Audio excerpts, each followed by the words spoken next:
Karhutla yang tak kunjung mereda semakin berdampak pada kesehatan masyarakat di Jambi. Imbas kabut asap karhutla, warga yang terkena ispa terus meningkat.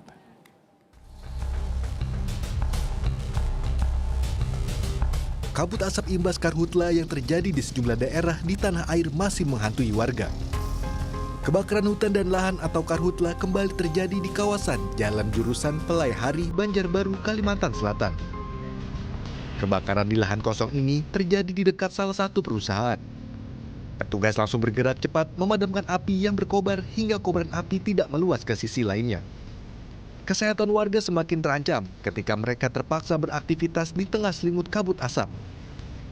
Lia, seorang ibu rumah tangga, harus mendapatkan bantuan tabung oksigen karena mengalami sesak nafas.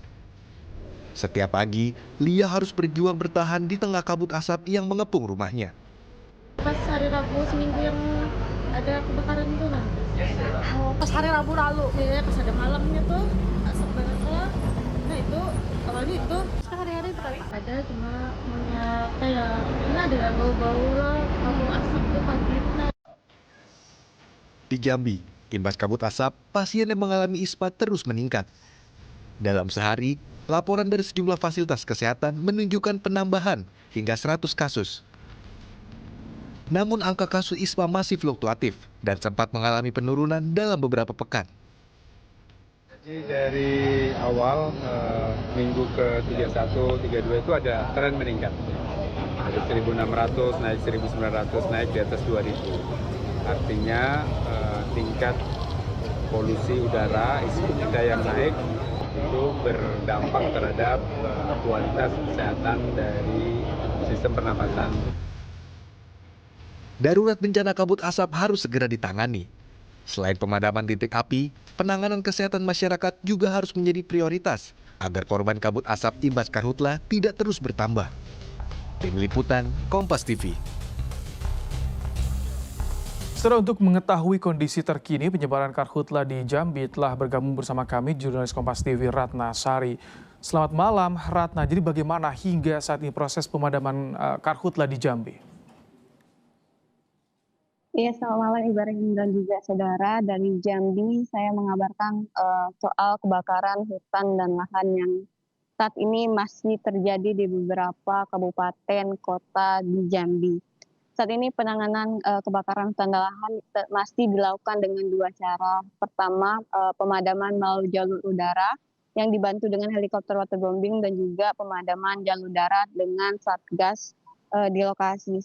Selain itu juga saudara untuk mempercepat api atau pemadaman di sejumlah lahan, Satgas Karhutla Provinsi Jambi telah menyiagakan 10 ton garam untuk operasi modifikasi cuaca atau OMC yang akan dilaksanakan jika bibit awan sudah terdeteksi oleh BMKG. Selain itu saudara, saat ini luasan lahan yang terbakar di Jambi mengalami kenaikan cukup signifikan. Data terakhir ada laporan sekitar 658 hektar lahan terbakar, namun data terbaru dari tim Satgas Karhutla saat ini luasan lahan terbakar mencapai 954 hektar. Dari 954 hektar ini terbanyak berada di Kabupaten Muaro Jambi, 302 hektar lahan yang terbakar, disusul Kabupaten Tanjung Jabung Barat sebanyak 214 hektar lahan yang terbakar. Sementara untuk kabupaten kota lainnya masih dalam perhitungan mengingat memang ada sebagian lahan di kabupaten seperti Tanjung Jabung Timur apinya belum 100% padam. Baik. Ibrahim. Ratna, lalu bagaimana? Apakah warga yang rumahnya dekat dengan sumber karhutla ada rencana dievakuasi? Lalu bagaimana juga soal penanganan penyakit ispa warga di sana? Ya, Ibrahim dan juga saudara, soal rumah warga yang berada di dekat lokasi kebakaran hutan dan lahan. Saat ini memang BPBD Kota Jambi juga telah mendirikan posko bencana kekeringan dan karhutla yang ada di halaman perkantoran BPBD Kota Jambi. Dari posko ini mereka memfokuskan data dan juga membantu para korban, salah satunya korban karhutla. Sejauh ini belum ada informasi yang kami dapat terkait dengan korban yang diungsikan, sementara memang warga memilih bertahan di rumahnya. Ibrahim, selain itu juga dengan adanya peristiwa kebakaran hutan dan lahan ini mengakibatkan kabut asap yang kian pekat apalagi 3 hari belakangan di Kota Jambi. Akibat kabut asap ini, kasus ISPA menjadi meningkat. Dari laporan Dinas Kesehatan Kota Jambi, kasus ISPA sempat tembus di angka 2.000, namun beberapa minggu terakhir kasus ISPA menurun, Ibrahim. Baik, terima kasih untuk laporannya Ratna Sari langsung dari Jambi. Informasi lainnya, saudara, warga bersama polisi di perbatasan Indonesia Timor Leste